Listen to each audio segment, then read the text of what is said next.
ইমাম হুসাইনের উত্তরসূরিরা বেঁচে থাকবে। এই পৃথিবীতে যতদিন পর্যন্ত আহলে সুন্নাত ওয়াল জামাতের মতাদর্শের লোকেরা বেঁচে থাকবে, ততদিন পর্যন্ত মাজার জিয়ারত চলবে। কারো বাবার বেটার কোনো ক্ষমতা নাই মাজার জিয়ারত বন্ধ করতে। কথা বলেন ঠিক না বেঠিক? আরো জোরে বলেন ঠিক না বেঠিক? আগের দিন শেষ বাবা শাহজালালের, যা আছে কপালে দেখা হবে সকালে। আমাদের কি বলে মাজার পূজারি। আমরা একমাত্র সিজদা কাকে করি? আরো জোরে বলেন। এই বিষয়ে আমরা সবাই একমত, সিজদা পাওয়ার মালিক। আরো জোরে বলেন, সিজদা পাওয়ার মালিক কে? আমরা যারা মাজারে যাই, আল্লাহর ওলিদের মাজার যারা জিয়ারত করতে যাই, আমাদেরকে তোহমত দেয় আমরা নাকি মাজার পূজা করি। পূজার জিয়ারত কি এক জিনিস? জোরে বলেন, পূজার জিয়ারত কি এক জিনিস? আমাদের কি বলে ভণ্ড বেটা। একটা কথা বলার আগে 1000 বার চিন্তা করবি, বেটা চাপার দাঁত একটাও না হলে থাকবো না। কথা কোন ঠিক না বেটি? আমাদের কি বলে মাজার পূজারি, কথা পাওনার। আমরা কি মাজার পূজা করি না জিয়ারত করি? আল্লাহ পাক রব্বুল আলামিন বলেন, ইয়া আইয়ুহাল্লাযীনা আমানুত্তাকুল্লাহ ওয়াবতাগু ইলাইহিল। আল্লাহ পাক রব্বুল আলামিন বলে, ও বান্দারা, তোমরা আমি আল্লাহকে ভয় করো এবং উসিলার মাধ্যমে আমি আল্লাহকে তালাশ করো। সুবহানাল্লাহ। আমরা আল্লাহর ওলিদের মাজারে যাই, আল্লাহর ওলির মাজারে গিয়ে যিনি মাজারে শুয়ে আছেন তাকে আমরা কোনোদিন আল্লাহ মনে করি? তার উসিলা দিয়ে আমরা আল্লাহর কাছে দোয়া করি নাকি হুজুর? আমাদের কি বলে ভণ্ড। গালের দাঁত একটাও থাকবে না। কথা বলেন ঠিক না বেঠিক? মনে রাখবেন, আমরা দরকার প্রয়োজনে জীবন দিব, রক্ত দিব, তারপরেও আল্লাহর ওলিদের মাজারের সাথে বেয়াদবি করতে এই দেশের বাতিলদেরকে আমরা ছাড় দেব না। কথা বলেন ঠিক কিনা বেটি? আল্লাহর ওলিদের মাজারের সাথে যারা আঙ্গুল তুলে কথা বলবে, খবরদার, হাত শুধু পড়বে না, কলিজা পর্যন্ত পড়বে। এই কলিজা, এই কুপাল আর কোনোদিন জোড়া লাগবে। অতএব আল্লাহর ওলিদের মাজারে গিয়ে এখন গিয়ে তওবা করো, মাজার ভাঙার চেষ্টা করিও। কথা বলেন ঠিক না বেঠিক? এই চট্টগ্রামের মুসলমান, এই চট্টগ্রাম হচ্ছে সুন্নিয়তের ক্যান্টনমেন্ট। কথা বলেন ঠিক না বেঠিক?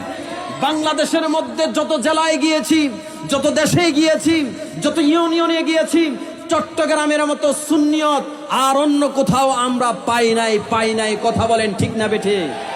আর আজকে যিনি এই মাঠে কথা বলবেন, যিনি বাংলাদেশের টেকনাফ থেকে তেতুলিয়া, রূপসা থেকে পাটুরিয়া বাংলাদেশের সুন্নিয়তের খেদমত করে যাচ্ছেন, তার নাম হচ্ছে আল্লামা পীর মুফতি গিয়াসউদ্দিন তাহিরি। শুধু একটা নাম না, এটা একটা ব্র্যান্ড। কথা কোন? তাহিরি এখন যুবকদের কলিজার স্পন্দন। কথা বলেন ঠিক না বেঠিক? তাহিরিকে সারা বাংলাদেশের মানুষ, ছোট থেকে, যুবক থেকে, বৃদ্ধ থেকে আপনার বয়স্ক মানুষ পর্যন্ত তাহিরিকে ভালোবাসে। কথা কোন ঠিক না বেঠিক? তাহিরি ভাই এমন একজন মানুষ, ইমাম হুসাইন যেমন বাতিলের কাছে মাথা নত করে নাই, ঠিক তদ্রুপ ভাবে আল্লামা পীর মুফতি গিয়াসউদ্দিন তাহিরিও বাতিলের সামনে কোনোদিন মাথা নত করে নাই। কথা বলেন ঠিক না বেঠিক?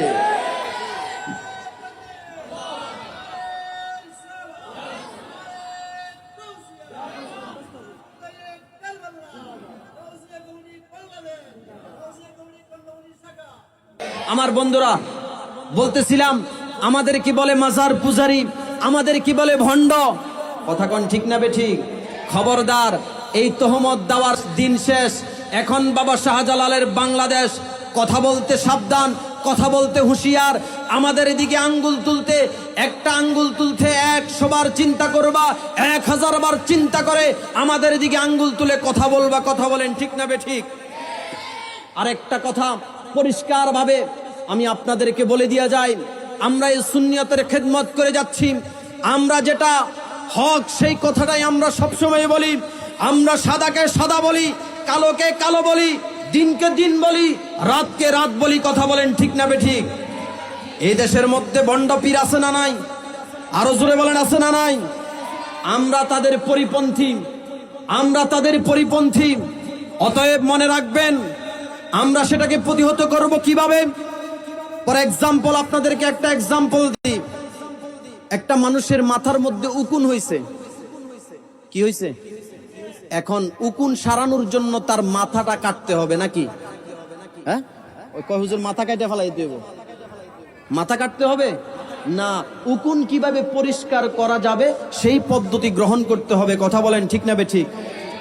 এখন আপনি যদি মাথা কাটি ফেলে দেন তাহলে কি হবে? লোকটা কি বাঁচবে? অতএব আমি আপনাদের খেদমতে আরজ করতে চাই, যেই সমস্ত মাজারগুলাতে ইসলাম বিরোধী কার্যকলাপ হয় সেটাকে আমরা প্রতিহত করতে হবে। কিন্তু মাজার বাংলে হবে, যে আল্লাহর ওলি মাজারের মধ্যে শুয়ে আছে তার সাথে বেয়াদবি করলে চলবে। অতএব আমরা কথা বলি পরিষ্কার, আমরা দিনকে দিন বলি, কালোকে কালো বলি, রাতকে রাত বলি। যেখানে বন্ডামি চলে সেটাকে আমরা প্রতিহত করি। কথা বলেন ঠিক না বেঠিক? ও চট্টগ্রামের মুসলমান, আহলে সুন্নাত ওয়াল জামাতের হৃদয়ে লালন করা এক একটা নওজোয়ান, এক একটা বাবার অন্তরে আল্লাহর রাসূলের প্রেম ভরা, কলিজা পর্যন্ত প্রেম। কথা বলেন ঠিক না বেঠিক?